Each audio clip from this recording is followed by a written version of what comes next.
अस्सलाम वालेकुम व्यूअर्स, मैं हूं आपका होस्ट अब्दुर्रहमान और आज डिस्कस करेंगे सऊदी अरब की जानब से पाकिस्तान को दिया जाने वाला एक बड़ा झटका जो उसने हमें मज़ीद उधार पर तेल देने से इनकार की सूरत में दिया है। सऊदी अरब हर मुश्किल वक्त में पाकिस्तान को उधार पर तेल देता आया है और इसके ज़रिए हमारा सर्कट चलता रहा है। लेकिन गुज़िश्ता दिनों कौमी असम्बली की इकनॉमिक अफेयर्स कमेटी में सेक्रेटरी इकनॉमिक अफेयर्स ने ये बात बताई कि सऊदी अरब हमारी मज़ीद डेफर्ड पेमेंट पर ऑयल वाली रिक्वेस्ट को ऑनर नहीं कर रहा। ये चीज़ फरवरी 2024 को मुकम्मल हुई थी। होता ये था कि जैसे ही हमारी पिछली एक टर्म मुकम्मल होती थी, हमें मज़ीद एक साल के लिए डेफर्ड पेमेंट पर यानी उधार पर तेल मिल जाया करता था। 1 अरब 20 करोड़ डॉलर्स की पाकिस्तान की लिमिट थी, वो हम लोगों ने फरवरी 2024 तक अवेल कर ली। अब पिछले मालीती साल के दौरान हम लोगों ने 16 अरब 90 करोड़ डॉलर्स की पेट्रोलियम मसनूआत इंपोर्ट की हैं, जिसमें ख़ाम तेल भी है, पेट्रोल है, डीज़ल है, LNG है और LPG भी है। तो सऊदी अरब से हम बड़ी मिकदार के अंदर ख़ाम तेल इंपोर्ट करते हैं। पेट्रोल का मुआहदा हमारा 15 सालों का कुवैत के साथ है। फिर पेट्रोल और डीज़ल रिफाइंड हालत में हम UAE से भी इंपोर्ट करते हैं। तो अब सऊदी अरब जो हमारा बड़ा ट्रेड पार्टनर बन गया था क्रूड ऑयल की इंपोर्ट में, अब वो हमें क्यों पैसे या क्यों हमें क्रूड ऑयल नहीं देना चाह रहा, ये हुकूमत के लिए एक रेड फ्लैग होना चाहिए। पाकिस्तान ने रवा मालीती साल के दौरान 20 अरब 80 करोड़ डॉलर्स तो दुनिया के कर्जों की मद में वापस करने हैं। उसके बाद अगर हमें मज़ीद तेल खरीदने के लिए 1 अरब 20 करोड़ डॉलर्स अरेंज करने पड़ेंगे तो वो हमारे लिए एक बहुत बड़ा मसला हो जाएगा। फिर इसी साल हम लोगों ने सऊदी अरब और चाइना का 9 अरब डॉलर्स का लोन भी वापस करना है। वो भी हमारे लिए दर्द सर है। उसके लिए भी हम रिक्वेस्ट कर रहे हैं कि जनाब हमारा आप लोन कुछ मज़ीद 1-2 साल एक्सटेंड कर दें। पाकिस्तान के मुआशी और सियासी हालात ऐसे हैं कि अब ब्यूरोक्रेसी भी कहना शुरू हो गई है कि हमें लोग लोन्स नहीं दे रहे, हमें लोग डेफर्ड पेमेंट पर ऑयल नहीं दे रहे।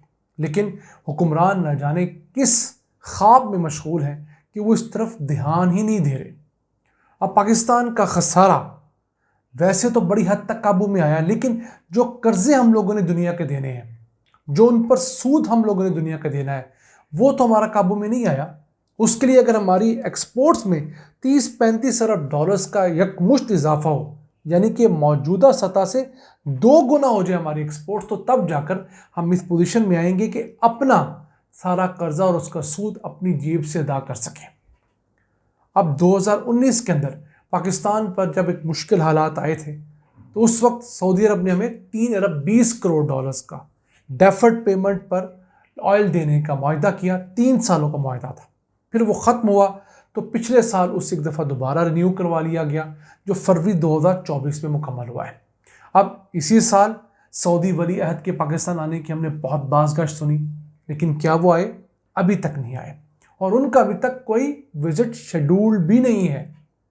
इन हालात में हम लोग क्या करेंगे, ये हमारे लिए एक लम्हा फ़िक्रिया है।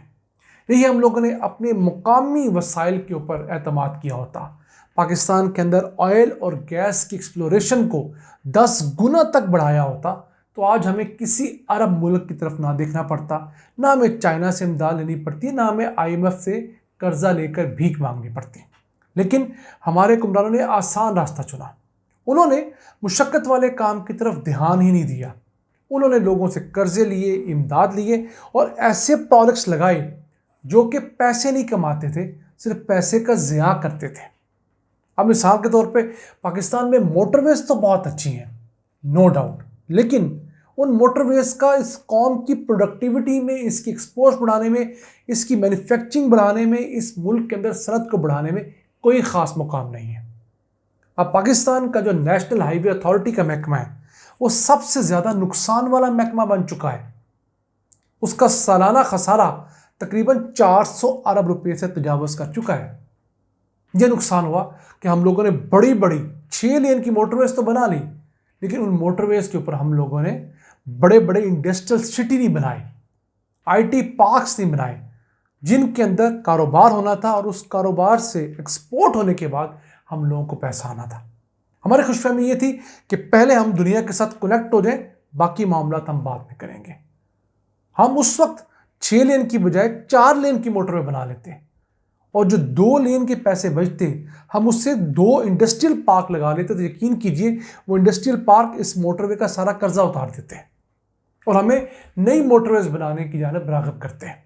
دنیا کے جن ملکوں نے ترقی کی ہے ان کی اکثریت نے قرضے لے کر ترقی نہیں کی، اپنا کام کیا ہے، اور اگر انہوں نے قرضے لیے ہیں تو انہوں نے قرضوں کے ایسے مد میں استعمال کیا ہے جہاں سے ریونیو جنریشن ہو۔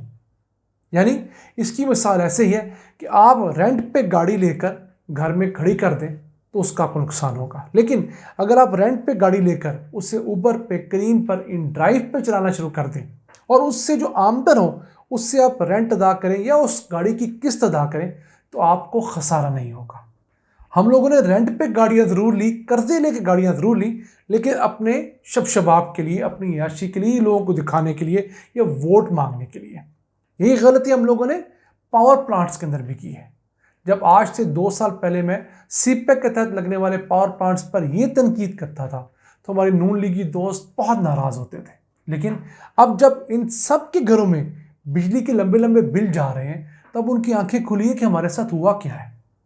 یاد رہے کہ یہ بات 1-2 دنوں کی نہیں، 1-2 سالوں کی نہیں ہے، پچھلے 40 سالوں کے دوران ہمارے ساتھ یہ ظلم ہوتا ہے۔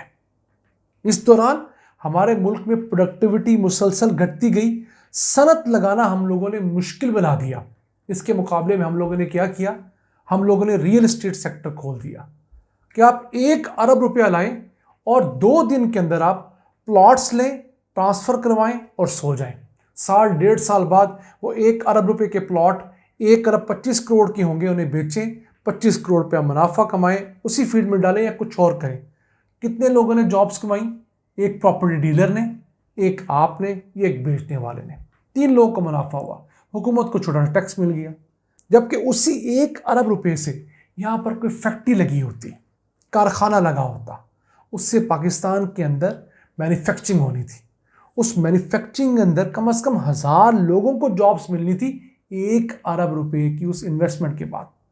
پھر اس فیکٹری کی وجہ سے کئی چھوٹے چھوٹے مزید کاروبار پنپنے تھے اور ایک چین ریئیکشن بننا تھا، ہم لوگوں نے وہ نہیں ہونے دیا۔ اس ملک میں آج 70 سے زائد اقسام کے ٹیکسز ہیں، 72 سے زیادہ قسم کے ریگولیٹرز ہیں مختلف اداروں کو کنٹرول کرنے کے لیے۔ پھر ہم امید کرتے ہیں کہ یہاں پر چائنا بھی آ کے انویسٹ کرے، یہاں پر امریکہ بھی آئے، یہاں پر UAE بھی آئے، یہاں پر سعودیہ بھی آئے۔ کیا وجہ ہے؟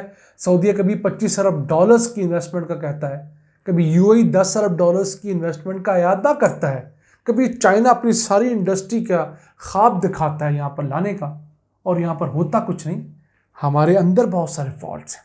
ہماری حکومتیں اپنے مخالفین کو دبانے کے لیے جتنی کوشش کرتی ہیں، خواہ وہ PTI کی ہو، نون لیگ کی ہو، پیپلز پارٹی کی ہو، اگر وہ کوشش کم کریں اور اس کی بجائے اس ملک میں کاروبار کرنا، انڈسٹری لگانا آسان کر دیں، تو یقین کیجیے یہ ملک آج بھی اتنا وائبل ہے کہ اس میں نوکریوں کے لیے لوگ باہر سے آئیں گے، ہمیں باہر نہیں جانا پڑے گا۔